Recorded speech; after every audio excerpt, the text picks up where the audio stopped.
Good morning students. Hindi literature का chapter number 2 दीप से दीप जले। अगर आप समझ गए होंगे कि दीप से दीप कैसे जलते हैं, अगर आप एक दिया जलाते हैं उसी से आप हज़ारों दिए जला सकते हैं। इस चैप्टर का तात्पर्य यह है कि आजकल हमारे यहाँ पॉलीथीन का प्रयोग अधिक होने लगा है। ये पॉलीथीन हमारे पर्यावरण को दूषित करती हैं, हमारी वायु को दूषित करती हैं, हमारी भूमि को दूषित करती हैं और साथ ही साथ ये हमारे जानवरों की जान भी ले लेती हैं।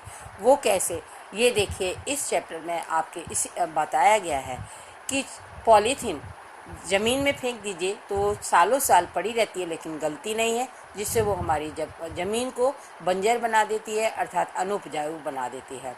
अगर इसको हम जलाते हैं तो इसके अंदर से जहरीली गैसें निकलती हैं, वो हमारी वायु को प्रदूषित कर देती हैं। इसी को लेकर एक बच्चा दोपहर में कुछ अपनी माँ से पुराने कपड़े के सिले हुए झोले लेकर मोहल्लों में बांटने के लिए निकलता है, क्योंकि वो पॉलीथीन की रुकावट के लिए निकलता है कि पॉलीथीन का प्रयोग करना बंद कर दें और कपड़ों के झोलों का इस्तेमाल होने लगे तो हमारा पर्यावरण दूषित होने से बच सकता है। उन कपड़ों के झोलों को लेकर के जब वह निकलता है तो काफ़ी देर हो जाती है, गर्मी लगती है तो उसे प्यास लगने लगती है। तब वो सोचता है कि कहीं कोई दरवाज़ा खुला मिले तो वो पानी मांगकर पी ले। तब एक दरवाज़ा खुला हुआ होता है तो उसे बड़ी आशा बन जाती है कि उस दरवाजे पर एक जो महिला खड़ी है वो उसके झोले भी लेगी और उसे पानी भी पिलाएगी। लेकिन वो कई बार महिला से कहता है, लेकिन महिला उसकी बात को नहीं सुनती है।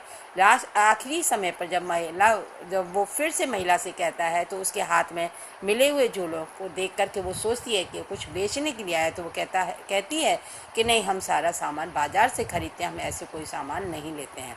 तब वो बच्चा बार बार विनती करता है और विनती करने पर वो औरत उसकी बात को ध्यान से सुनती है, ध्यान देती है। तब वह बताता है कि मुझे कुछ चीज़ चाहिए नहीं, मैं केवल हमारे यहाँ पॉलीथीन के प्रयोग से हमारे वातावरण को बहुत नुकसान हो रहा है, उसके लिए ये मैं कपड़े के सिले हुए थैले बांटने के लिए आया हूँ।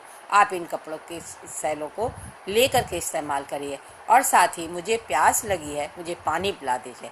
जब वो औरत उन कपड़ों के सिले थैलों के बारे में पूछती है तब वो पूरी कहानी बताता है कि उसकी माँ पुराने कपड़ों से बर्तन लेती थी, लेकिन मैंने उससे कहा कपड़ों के बर्तन न लेने के बजाय आप मुझे इसके थैले सिल कर दो। तो मेरी माँ ने ये थैले के कपड़े सिल कर दिए हैं, जिन्हें मैं यह बांटने निकला हूँ कि जिससे हमारे पर्यावरण को दूषित होने से बचाया जा सके।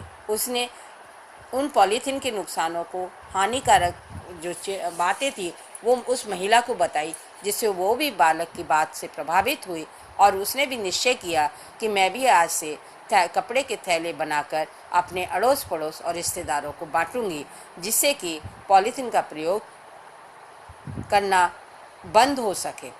इसीलिए कहा गया है कि दीप से दीप जले। जब बालक से प्रभावित होकर महिला ने कपड़े सिलने की बात कही, इसी प्रकार महिला से प्रभावित अन्य लोग भी जब इस प्रकार का प्रयोग करेंगे तो एक दिए से अन्य दिए जल जाएंगे।